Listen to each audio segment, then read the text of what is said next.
Salut les infocrates, je vous fais cette petite vidéo pour vous parler de l'affaire Dylan Thierry, qui est une affaire de trafic d'enfants qui fait le buzz sur les réseaux sociaux depuis quelques jours et qui a passé le mur du son et qui s'est retrouvé dans les médias, dans TPLP, avec de nouvelles informations. C'est une affaire qui rebondit en ce moment, donc il va falloir que j'en parle. Avant tout, je vous invite à vous abonner, mettre des notifications, les petits pouces, afin de me permettre de vivre de ma chaîne et les commentaires. Et c'est parti, on va parler de la nouvelle affaire Dylan Thierry. Alors, Dylan Thierry, c'est ce luxembourgeois qui s'est fait connaître dans le monde de la télé-réalité en participant à Koh Lanta. Et maintenant, il est devenu influenceur, il est sur les réseaux sociaux, donc il fait des collaborations avec des marques, etc. Parce que il a une petite notoriété. Et ce Dylan Thierry, en ce moment, il est dans une affaire de trafic d'enfants. Il est soupçonné d'être dans une affaire de trafic d'enfants. Comment l'affaire est sortie? L'affaire est sortie parce que une personne de son entourage professionnel, qui s'appellerait Sandra, aurait diffusé un son dans lequel on entend Dylan Thierry lui-même dire qu'il aurait adopté une fille à Madagascar en faisant fabriquer de faux papiers avant de partir, en emmenant les faux papiers avec lui pour l'enfant, les faux papiers pour l'enfant dans ses valises. Il serait parti à Madagascar avec ses papiers, il aurait adopté l'enfant et il serait revenu en profitant de la complaisance un peu complice de la douane qui aurait regardé un peu vite fait les papiers et qui, en tout cas c'était le plan. Le plan, c'était que la douane ne regarde pas trop et qu'après, il s'en aille avec l'enfant et qu'il rentre en France avec l'enfant. C'est ce qui expliquerait dans le son.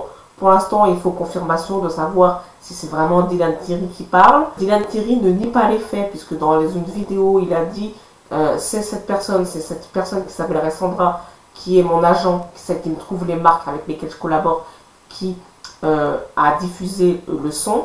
Donc il y a un problème, j'ai un problème de confiance avec elle. Donc en gros il est en train de dire qu'il s'est fait trahir par cette personne, qu'il s'est confié à elle et qu'elle a balancé des affaires. Ce qui a fait sortir l'affaire dans les réseaux sociaux, ce qui a fait buzzer le son, c'est que Booba a fait référence à ce son et a parlé de trafic d'enfants en faisant référence à ce son de cette personne qui a balancé le son. Et donc avec la notoriété de Booba et la communauté, c'est ça qui a poussé le son à être diffusé un peu partout sur les réseaux sociaux.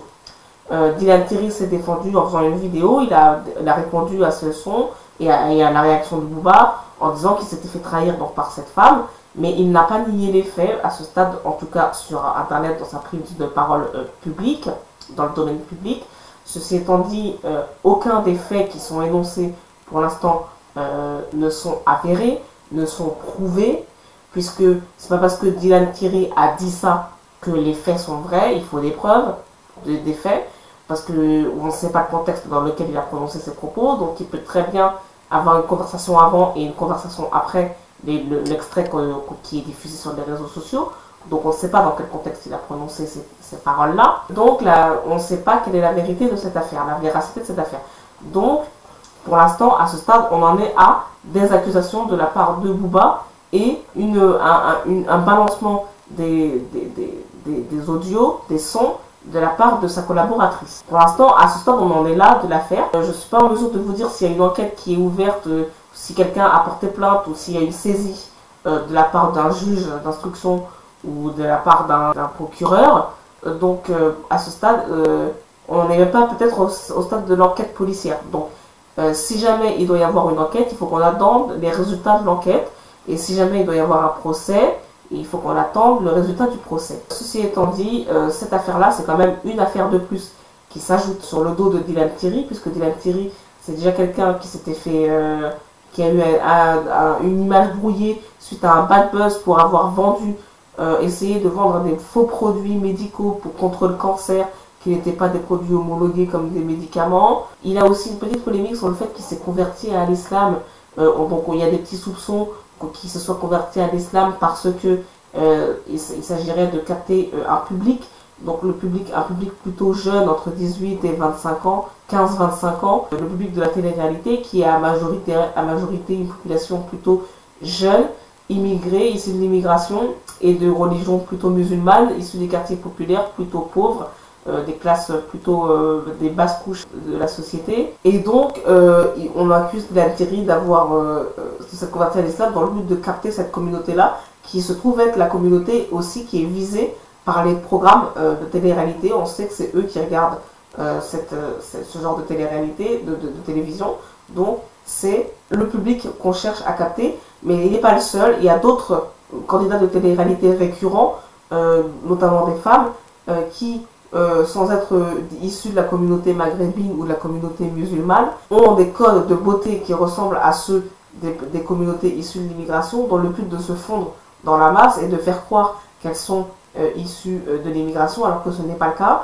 Ce sont des femmes qui ont le teint bronzé, les cheveux très noirs, de longs cils, etc., qui font attention. Ce sont des gens qui, volontairement, font attention au code de la beauté qu'elles utilisent sur elles pour pouvoir adopter les codes de beauté des personnes issues de l'immigration et des personnes de couleur racisées. On pense notamment à Mila Jasmine, qui en fait n'est absolument pas issue de l'immigration, c'est une Française de souche, qui adopte les codes de beauté des personnes issues de l'immigration ou racisées. Mais de toute façon, c'est un milieu, le milieu de la télé-réalité, qui subit depuis 2 ans de fortes polémiques. On a un problème sur plusieurs choses, sur la question de la prostitution. Donc on aurait du recrutement d'escort girls qui viennent se faire connaître en faisant de la télé-réalité dans le but de continuer à être escort girl. On a aussi sur la prostitution des escorts qui en profitent pour aller se faire connaître et après devenir mondialement connus pour aller ensuite à Dubaï et devenir escort girl à Dubaï avec beaucoup de dérives que je ne vais pas rappeler ici. On a le problème de la drogue qui serait sur les plateaux.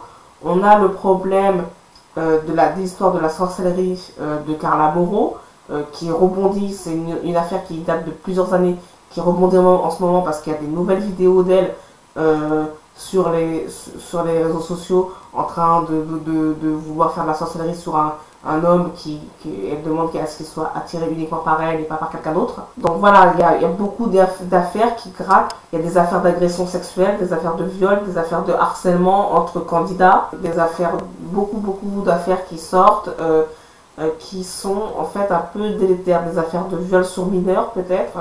Voilà, donc ça commence, c'est un monde qui commence à se scléroser. Et puis il y a les histoires de dropshipping, des histoires d'arnaque, de vente de produits. Pour tous les candidats, c'est pareil. Ça a touché tous les candidats. Et il y a le problème de la chirurgie qui est à outrance aussi. Donc voilà, c'est un milieu qui commence à se scléroser sur lui-même, à imploser, et ça commence en fait à devenir la fin des affaires pour les personnes qui font de la télé-réalité et qui en font encore le métier, qui sont encore visibles dans ce genre de programme. Ceci dit, l'affaire a éclaté maintenant parce que c'est sorti dans TPMP hier soir, ils en ont parlé. Et hier soir, donc le 27 avril 2023, dans TPMP, ils ont évoqué l'affaire avec les chroniqueurs. Et il y a une nouvelle information sur l'affaire Dylan Terry qui est sortie, sur cette affaire de trafic d'enfants et d'adoption. C'est que Gilles Verdez, qui lui-même est converti à l'islam et qui est une femme qui est musulmane elle-même, avait pour projet d'écrire un livre autobiographique à propos de Dylan Terry. Et Dylan Terry voulait parler dans ce livre de l'islam et de sa conversion à l'islam. Gilles Verdez a reconnu que dans ce livre, Dylan Terry avait parlé de cette histoire d'adoption et que c'était censé figurer dans le livre. Les chroniqueurs lui ont demandé « Mais as-tu vérifié les faits que Dylan a apportés à ta connaissance dans ce livre ?» Gilles Verdez a tenté de se défendre, mais c'était pas clair. Donc à ce stade, on ne sait pas les informations qui sont en possession de Gilles Verdez, on ne sait pas quelles sont ces informations. Et on ne sait pas ce qu'il a vérifié et de quoi il a la preuve. Donc, si jamais il s'avérait qu'il y avait une enquête sur les faits qui sont reprochés à Dylan Terry, ce que c'est Gilles Verdez peut éventuellement faire l'objet d'une enquête et on peut éventuellement ressortir ce que Gilles Verdez a cherché ou ce que Gilles Verdez n'a pas cherché éventuellement. Donc on peut avoir une loupe comme ça qui se mettrait sur le travail de Gilles Verdez en tant que journaliste quand il a fait ce livre avec Dylan Terry pour savoir comment ça s'est passé, de quoi ils ont parlé, quelles sont les preuves, etc. Donc on va voir comment cette affaire va se dénouer, on attend l'enquête parce que à ce stade, les faits qui sont reprochés à Dylan Terry, ce ne sont que des allégations ou des opinions. Pour l'instant, il n'y a pas d'enquête, il n'y a pas de qualification des faits. On ne sait pas encore qui va se saisir de cette affaire en tant que juge ou en tant que procureur pour faire des enquêtes. On ne sait pas quelle est la brigade policière qui va enquêter sur ça. D'autant plus que Dylan Thierry est luxembourgeois et qu'il fait des affaires à Dubaï. Donc, s'il devait y avoir enquête sur Dylan Thierry, il faudra savoir quelle est la compétence de quel tribunal. C'est-à-dire, est-ce que ce serait un tribunal français, un tribunal de Madagascar, un tribunal de Dubaï, un tribunal de Luxembourg. Donc il faudrait savoir, et on n'en est encore pas du tout là, on en est encore à des allégations de la part de Bouba.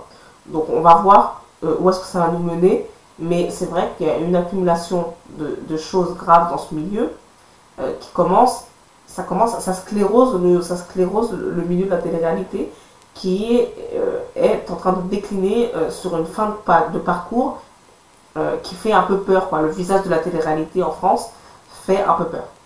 Voilà, c'est la fin de cet édito et je vous dis à bientôt pour une prochaine vidéo. Salut!